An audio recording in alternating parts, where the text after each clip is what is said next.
So, hi folks, welcome to the Goldcast. Today I'm joined by Chris Powell. He is a professional journalist and secretary and treasurer of the Gold Antitrust Action Committee. So, thanks, Chris, for coming on today. Oh, great to be with you, Meyer.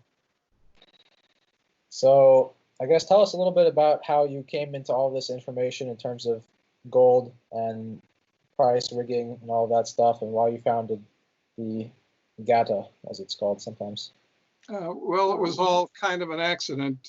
Back in, I guess, 1998, I was looking at contrarian investment options, and I subscribed to a number of financial letters. I think I answered an ad in the Wall Street Journal or something like that, where you send somebody $10 and they get you a dozen free trial subscriptions. One of the letters I got was Jim Blanchard's Gold newsletter, which is now run by Brian London because Blanchard died shortly after I subscribed.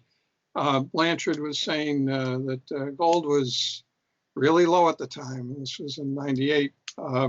Somewhere I had heard buy low and sell high, so I started following the gold market. I very quickly ran into the internet site of GATA's chairman, or he's now GATA's chairman, Bill Murphy, who's a former futures trader.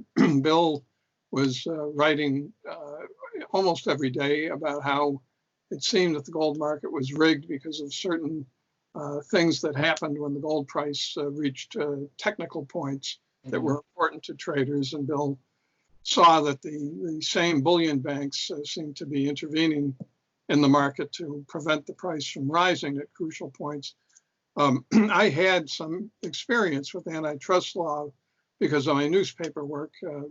Our paper is a small family-owned paper that was always really being attacked by big chain-owned papers that were trying to prevent us from getting important syndicated features, and we had to bring antitrust litigation off and on against them. So I had some background in antitrust law, and I wrote to Bill saying I was getting rather tired of his complaining about the market being rigged, because if it was being rigged, I told him it was probably against the Sherman Act and the Clayton Act and 50 state antitrust acts, and if so, somebody ought to form a committee and hire an antitrust law firm on a contingency basis and sue the market riggers for triple damages under antitrust law. And I told them that if somebody wanted to start such a committee, I would donate $500 to it. Bill thought that was a good idea, so we started such a committee and got it incorporated in Delaware in early 1999.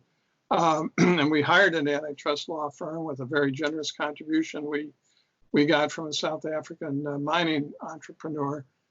And the law firm very quickly found out for us that it looked like market rigging was completely legal if it was done by the US government in gold, because the Gold Reserve Act of 1934 gave the Treasury Department and the Exchange Stabilization Fund the power to intervene in the gold market.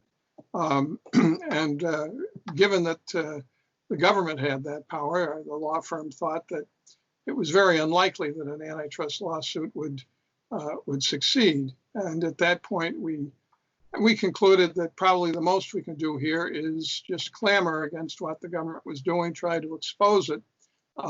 We began very quickly to realize that the bullion banks, the investment banks that trade in the gold market, that dominate the gold market, were not really doing it for their own book, that they were doing it as the agents for the US government and other governments.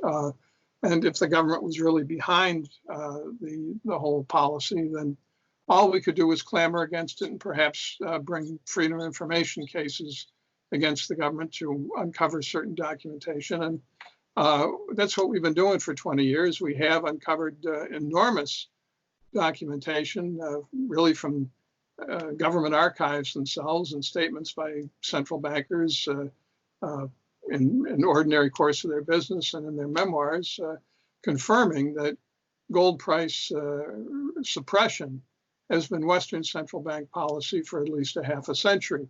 But we found it almost impossible to get mainstream financial news organizations to look into the issue. It seems to be considered a matter of national security in the West.